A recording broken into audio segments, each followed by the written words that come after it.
detailed verification and assessment of sworn statements from community witnesses, the Office of the Ombudsman determined that there exists probable cause to file criminal charges in connection with an alleged 92.8 Ano ba't si Chis Escudero? Anong balita dyan? Ombudsman Boying, what's happening? million peso ghost. Alam nyo si Teves, no? Pinag-usapan lang natin kahapon. Sino mga pinag-usapan natin kahapon yung hinahanap natin? Si Bantag. Tapos ano na nangyari kay Teves? Ay hindi, sabi natin nakakulong si Teves di ba? Tsaka si Kibuloy. Ayan, putya. Lahat merong mga, di ba? Iba talaga birahan the PH. Di ba? Pinag-usapan lang natin. Oh, ngayon merong update. Putya, mukhang ligtas sa isang kaso niya si acquitted ang walang yan. Tapos sino sumunod? Si Pacquiao. Kasi si Pastor Apollo Kibuloy. Oh, 'di ba? Si Pacquiao, ayan, no. Mukhang daw, good news. Mukhang maganda. Meron ulit daw hearing bukas. Sana si Bantag din mahuli na, no? Walang yayon eh. Infrastructure project in Pandi, Bulacan. The project was awarded on March 28, 2025.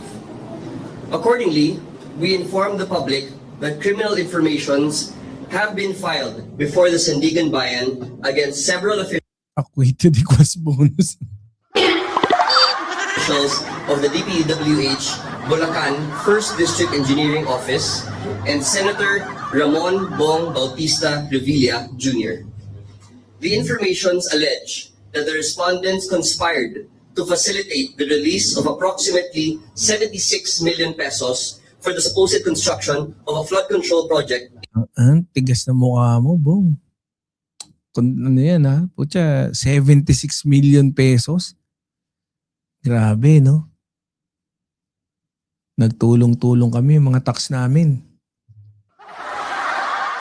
Para meron kang makulimbat, hayop ka. In Purok 5, Barangay Bunsuran, Pandi, Bulacan. A project which, based on official inspection and witness accounts, was never implemented. Despite the absence of any actual construction, the respondents declared the project completed. Thereafter, to facilitate the release of the entire project. Yun ang makapalang mukha.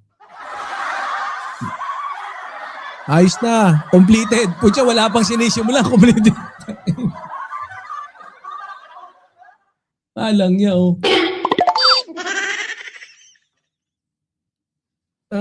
Hindi pa sinisimulan, completed na. The respondents are found to have falsified accomplishment reports, issued fraudulent billing documents, and endorsed disbursement vouchers. The respondents in these criminal cases include, number 1, former Senator Ramon Bautista Bong Revilla Jr., aka Ramon Bong Bautista Revilla Jr., Assistant District Engineer Bryce Hernandez, Engineer JP Mendoza, Engineer RJ Domasig, Engineer Emilita Huat, Mr. Juanito Mendoza, Ms. Cristina Pineda. There are 7 respondents in this case. They face the following charges. Number 1, malversation of public funds through falsification of public documents. Non-bailable din yun, no? Tapos mas madaling kung nakalusot kayo ng plunder, ngayon kalaboso kayo. Kala ko si Jinggoy dali na rin. Under Article 217 in relation to Articles 171 and 172 of the Revised Penal Code.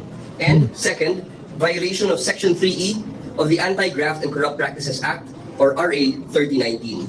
Anti-graft. For the case of malversation, the prosecution recommended no bail. That said, if and when warrants of arrest are issued by the court, the respondents will have to be detained pending trial. Patay ka. Magtatago kaya si Budot?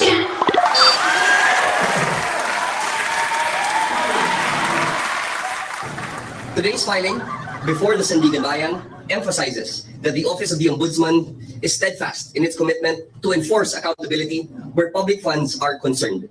This sends and should send a clear message. Those who misuse public funds will be held accountable under the law. As we have repeatedly and consistently stated, the Office of the Ombudsman will pursue these cases firmly, independently, and without fear or favor. This filing marks the third major case acted upon our office arising from a series of infrastructure corruption. As we have stated before, this is only the beginning. Our commitment to accountability shall be relentless, Ayan, kulong ka boy, kulong! Ayan. Okay, Jinggoy, next! deliberate, and in accordance with law. At present, several cases are still ongoing preliminary investigation, while many more remain under active and continuing fact-finding. We will continue to provide regular updates to Di, mas madali rin kasi si Bong no? Kasi wala na sa posisyon the media and the public as these cases mature and become ripe for filing in court. Maraming salamat po. So I have with me copies of the informations filed in court. Oh, yan. Oh.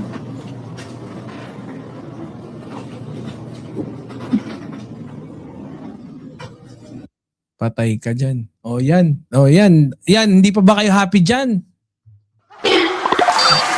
Alam nyo, no? Yung doon sa mga nagsasabi na walang immediate effect, no? Yung mga mahuli na ganyan, sila Diskaya nung nakasuhan na. Etong si Bong kakasuhan, wala daw immediate effect, hindi raw yung mararamdaman ng mga tao. Tanga.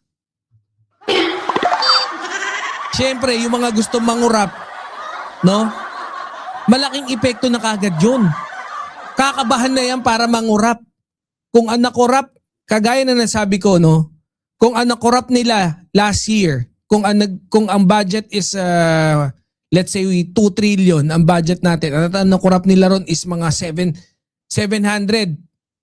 Ay, hindi, kunyari, ang budget is like 1 point something trillion. Tapos nakapangurap sila ng mga mga 30 billion. Oh, definitely, ngayong mangingilag na yung mga yan para mangurap. Kung 30 billion yung nakurap nila before, ngayon baka mga 15 billion na lang. Nakatipid.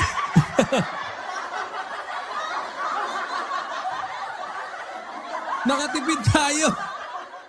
Nakatipid tayo ng 15 billion. Swerte na. Swerte na, nakatipid tayo ng 15 billion. 'Di ba? Oh, maganda. Happy na tayo doon. Hindi. Definitely, more than 50%. More than 50% yung ibababa ng kung magkano man yung kukulimbatin. Kasi matatakot na yung mga yan. Lalo na may, 'di ba? Patuloy ang imbestiga ng ICI, no? Tapos yung DPWH, agresibo rin sa pag-iimbestiga, pagtutok sa mga current projects. Oh. Kaya panalo tayo diyan. Dapat 'to nasa good news 'to